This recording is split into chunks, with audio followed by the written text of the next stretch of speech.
Hi, Jim here, and you're listening to the Honest Filmmaker podcast, career advice from people in the business. This week, I'm speaking to visual effects supervisor Christian Manz. Christian has worked on big budget movies like Dracula Untold, Nanny McPhee. He's been BAFTA nominated for his work on all three Fantastic Beasts movies and Oscar nominated for his work on the Harry Potter movies. I asked Christian about what it was like working on big budget movies, all the challenges he faced. We talked about the iconic opening credit sequence for Doctor Who that he worked on, and he gave me some advice for people wanting to enter the industry on how to get a career in visual effects. Enjoy. So you're a visual effects supervisor. Can you tell me what movies inspired you to work in visual effects? Well, it was movies and TV, to be honest. I Mm, think obviously the big one would be of somebody of my age, would be Star Wars. yeah. You know, the first Star Wars film. I think. I mean, I only saw that on TV the first time. I think actually, but seeing that Star Destroyer go over and not quite sort of being sucked into that world, and that time, obviously, when I was watching it, not having a clue that it all wasn't real, etc., etc. But through films like that, and then on TV, for me, it was the original incarnation of Doctor Who as well. So that was kind of like so both of those things, I kind of think, kind of got me interested in film and television as a whole, really, Mm, I guess, rather than specifically just in the VFX. yeah. And how did you start off? Did you go to uni to study it? What was your sort of path into visual effects? I I studied illustration at Oh, university, okay. so I had no as I was growing up, I kind of got more and more of an interest in TV, particularly, and film, wanting to do maybe title sequences. I wanted to be a cameraman at one point. I think all these different things, but I never really had a path in. My dad worked for London Underground, so I wasn't somebody who grew up in that world. So it's when I went to university. I went to Kingston University, and one of my tutors there, Christine Butler, was a BBC graphic designer, and it was during doing the animation module with her. I was terrible at animation, so I didn't continue it on. But through her, I suddenly was like, oh right, there's this. Just hearing what she did as a job, which was title sequences, and also my dissertation at the time. I Hmm. managed to wheedle in my Doctor Who thing, so I did the visual effects of Doctor Who as my dissertation. So there, I was interviewing all the people who'd done the titles, the visual effects and sets. And in my third year, as a sort of a day of experience, we went with Christine to this place called Framestore, Mm. where he worked a lot, and we sat in a suite and watched her working with Timo, who still works at Framestore now, the Henry operator, and I was like, oh wow, this looks cool. I wonder. And it was when I finished uni, I had my portfolio to be doing my illustration stuff, but I said to her, how would I get into doing something like that? And it was being a runner. So I put my CV around Soho and got a job 27 years ago nearly as a runner at Framestore. Wow. So you've been at that company a long time, um, and that's interesting that you started as a runner. I had no idea. I thought maybe you'd have learnt the visual effects and then got gigs working on Oh, back movies then and TV shows. there weren't really those sort of courses. So I mean, it was that Ravensbourne at the time had a Henry, which was the high end sort of visual effects workstation editing software Mm. back then, but there weren't really the courses that there are now. So yeah, I came and I couldn't switch on a computer. I mean, I had no, I had zero. I'd done like a 2 day Photoshop course on my illustration degree, and that was it. Yeah, wowzers. Okay, so then thinking about people now, they can do the courses. And I notice on Framestore you have internships and work experience, that kind of stuff. So what would you recommend people do to get into this business? I think if you want to get into visual effects, I think it is now best to go and do a degree, a a course that gets you that sort of grounded knowledge of you know what visual effects is, what you might want to do, because visual effects has lots and lots and lots of different job types. So and I think my biggest thing I say to students now when I've looked at reels is to specialize as much as you can, because we do have people who are generalists, and we love generalists. And that when I started, people did a bit of this, a bit of that, but now your jobs are a lot more focused into certain job types. You're an animator, you're a modeler, you're a compositor. So I think to get a job at the end, you really do need to have a reel that shows a specific skill that you do well. And it's not about showing 100 things that you've done. It's about showing the 2 things that you're really proud of that really show that you're aiming at that job. Because it's, when I went into it, I ended up jumping around a little bit in terms of what I did do, and found my way to what I'm being a VFX supervisor now, but it wasn't a linear route. But the industry's a lot bigger than it was when Frame Store was 70 people when I started, and it's thousands of people now. So, but I think it to be show, and it's also thinking outside the box a bit. You want to do your work you're doing for your course, but often now you get the opportunity, like on the internship at Frame Store, you get the opportunity to be a part of making a little film or something like that. And I think you get noticed more, I guess, if you've done something that's an interesting idea, or wow, but it's all about making sure you do something well rather than lots of bits, sort of well. Yeah. And is there in that all of those different roles of visual effects, is there any particular roles that are more in demand that people are sort of looking for and that there are more opportunities in? I think it's in everything. I mean, animation is a massive growing thing. The amount of projects now that demand animation is growing and growing all the time, in streaming and in film. So that's one of them. But there's lots of, it's a broad church, and we also have all of the people who are, in our systems department, people who are writing the software. There's obviously new things like AI uses of that, and but there's lots and lots and lots of aspects to it. So I think as long as you're keen and focused, I think there's lots of opportunities in all of the avenues really that you'd want to go down. Yeah, and can you explain what you do as visual effects supervisor? What does that role include? Well, as a visual effects supervisor, so now I act because I work outside of Framestore most of the time. Like now, I'm on a film. I'm in Soho, not a Framestore. So I work directly for the studio on a movie. So I'm working as one of the filmmakers directly with the director, the producers, and I'll start on the movie. I'm usually one of the first on, one of the last off as well. So I'm starting with my producer. We have a script. You're breaking down what the work could be in that script, and then you're beginning the early, like using the Fantastic Beasts films as a an example. There, the journey of those films was coming up with the designs of the creatures, so working with concept artists, and then bringing animators and modelers in to start working with an animation team and supervisor, designing the characters very early on, months and months before production starts.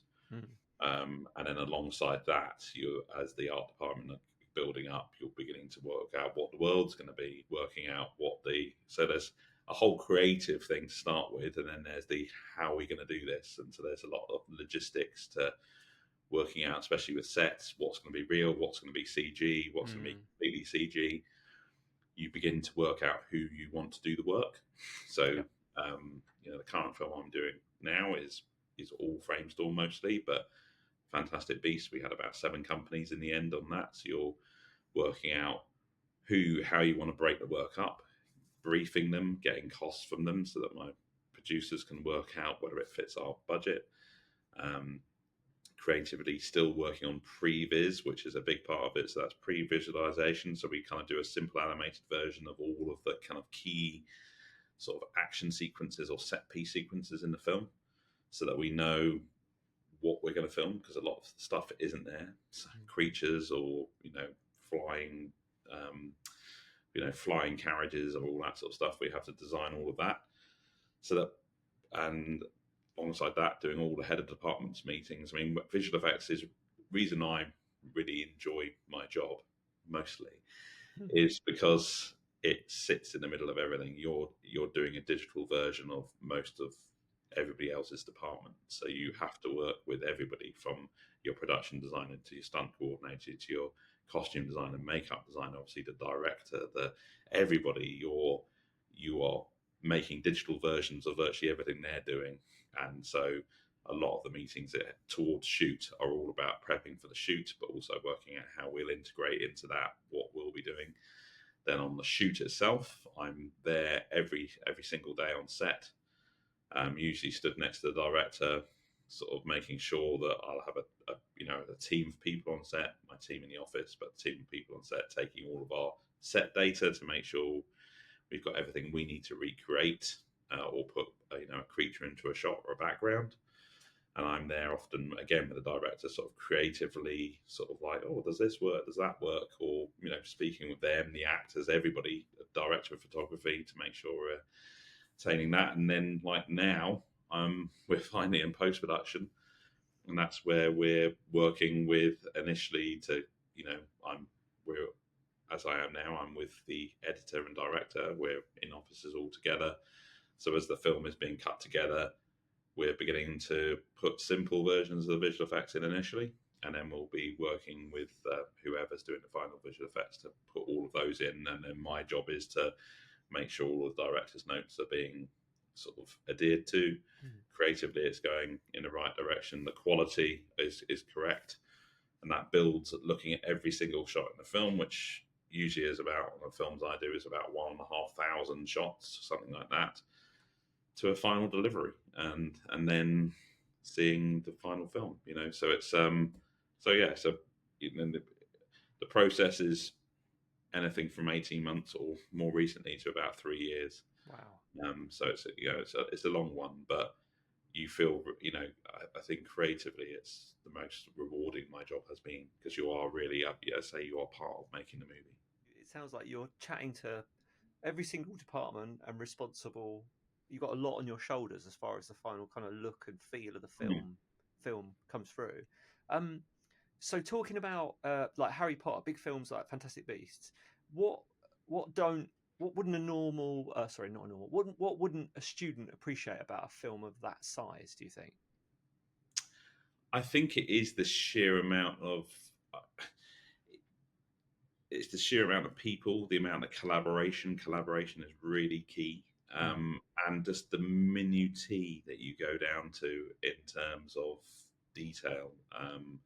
And, we're going through all of that detail in pre-production, but then at the end, you've got people like a frame store you'll have an individual person looking at one thing in one shot, and I've got to stand back from that and look at the broad thing. Does it fit? But it's, there's, when I was doing more in-house supervision or working as an artist on shots, you'd realize that something that you had worked on for months, it's almost like that. Look down at your popcorn, look up, and it's gone. And you'd be like, oh, wow, all of that work. But I think that's the biggest shock, I think, to people, is the amount of detail and hard work from all of the film crew. By the time filming is finished, that feels like, even though we carry on, obviously, feels like a massive achievement, because you've attained all of that work and all of that detail that's gone into sets and costumes and makeup and the photography and the lighting and all of that. And then we have the responsibility of making sure that we make our stuff look as good as their stuff did, So I think that's the scale of it. I think would be quite surprising. I think. Yeah. And you mentioned earlier you did your dissertation on Doctor Who, but then later on you got to actually do Doctor Who credit sequence. So that must have blown your mind for starters. What do you get given? So they say, right, we're going to do the credit sequence. Are they telling you? Do you know the whole story of that show so that it informs it? I'm talking to Doctor Who in particular, because the one I saw that you did is quite dark and sort of scary compared to some of the other ones. So did you know the whole story, what was going to happen, and how much did they define what that looked like? we did that in 2 weeks. Oh, right. So we, yes, you're right. It was like, because I'd spoken to all of the original titles designers doing my dissertation, and then suddenly I found myself when I was doing a film at the time, and my producer said, "Oh, the BBC have been in contact. They need a title sequence for Doctor Who. Do you think?" And I was like, "Yes. Where can we? How can we make that work?" And the brief I had was they wanted it to feel at the time it was the Matt Smith coming in, Stephen Moffat coming in, that they actually wanted, bizarrely, although that's what I was doing at the time, more of a sort of a Harry Potter sort of darker feel to the title sequence to the show. So that was the brief. So I literally went over.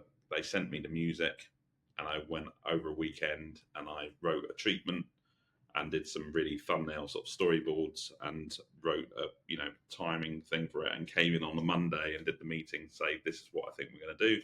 They were like, great, and then we began work. So and then we did the usual thing of doing a simple previs version of it, and then working up, and literally that was the last thing I think, because I didn't use Nuke at all, but I sat there with the manual next to it, and like three of us, with a team working in Iceland at the frame store. I had a team in Iceland at the time, and doing the sort of the animation, the CG aspects of it, and then a lot of it was just comp heavy, making it look good. And I handed the HD tape to the bike courier, who then took it to Cardiff to cut on the front of the show, and it went out the next night. So Wow. it was pretty full on, and we did do tweaks as those series.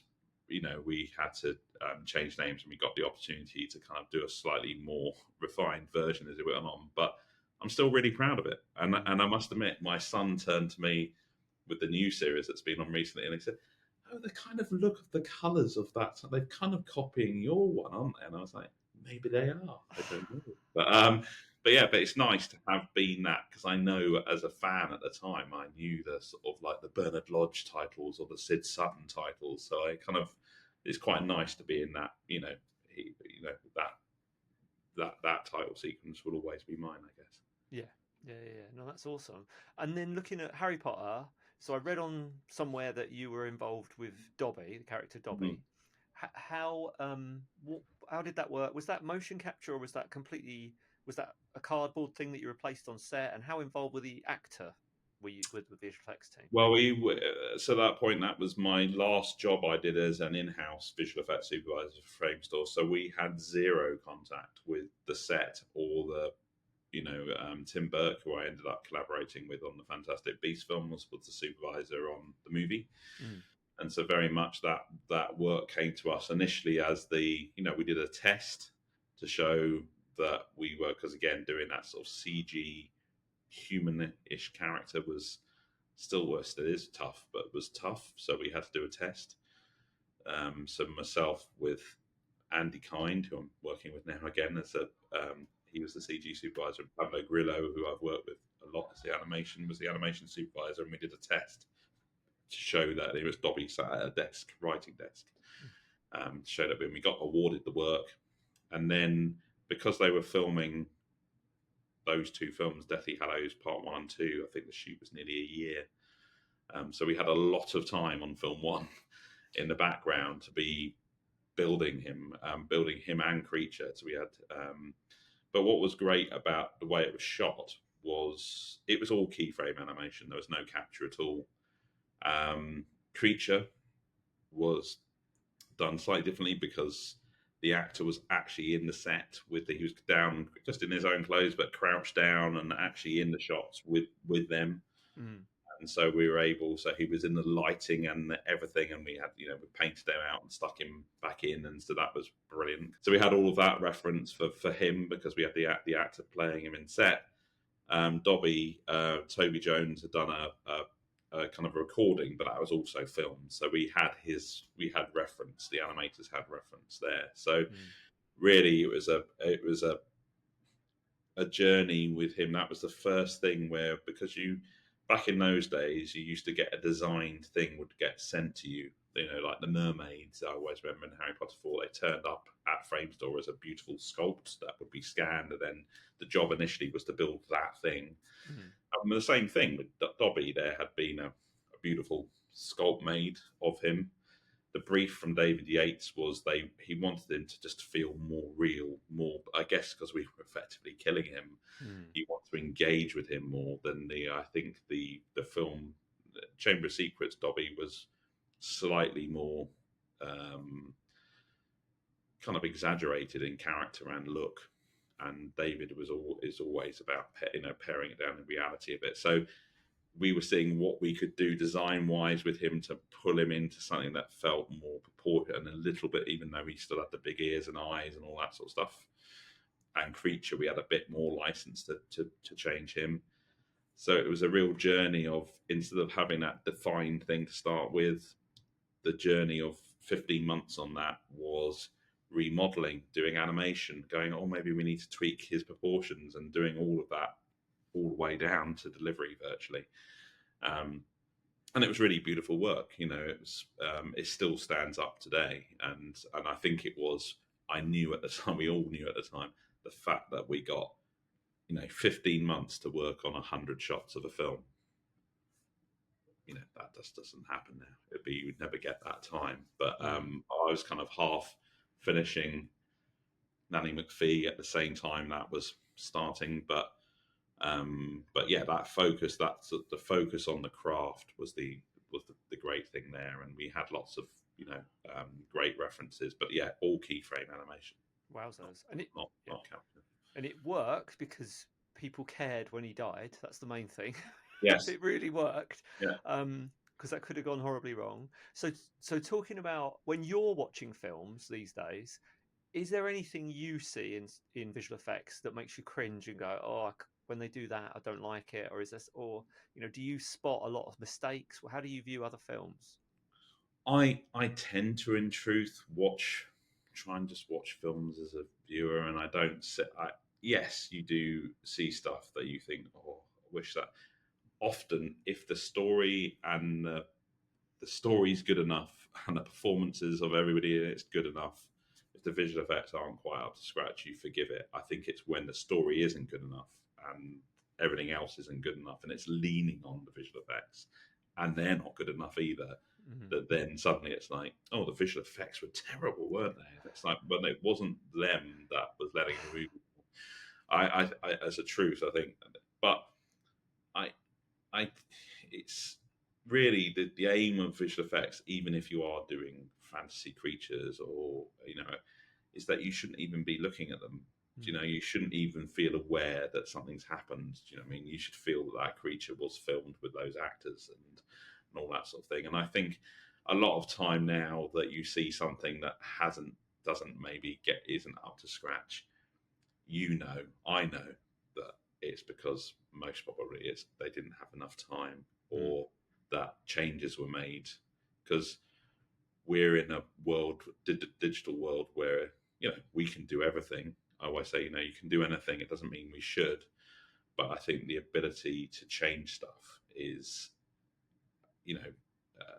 people feel it's easy and therefore it happens, but often changes are made too late in the day to make it to that final look that you would expect from everything else. And that's really tough, because everybody on a production, whatever it is, always wants to do their best work. And sometimes, it just stops. The deadline's there, the film's got to be out, and you don't get the opportunity, and you kind of, and there's always shots in things that you've done that you're like, oh, I wish we had more time to do that. But yeah, I think, because visual effects as well, it's also the art of, it is a visual effect. It's not reality. You've got to try and guide the audience's eye to the thing that they should be looking at. And if something in the top right hand corner isn't doing quite the right thing, it doesn't matter. And I think often my job, as you go through this, the finishing stage, is to make sure that we're focusing on the right stuff. So you're working with the director and trying to help, with the director, because obviously we all want it to look great, but if we haven't got enough time, we've just got to focus on the right stuff to make sure that when you watch it in the edit, you don't really notice the things that aren't quite right. Yeah. So with that in mind, if I could say to you, is there an old TV show? I'm not trying to steer you to Doctor Who, but is there a film or a TV show from the past that you would love to go back and work on the effects and kind of update them?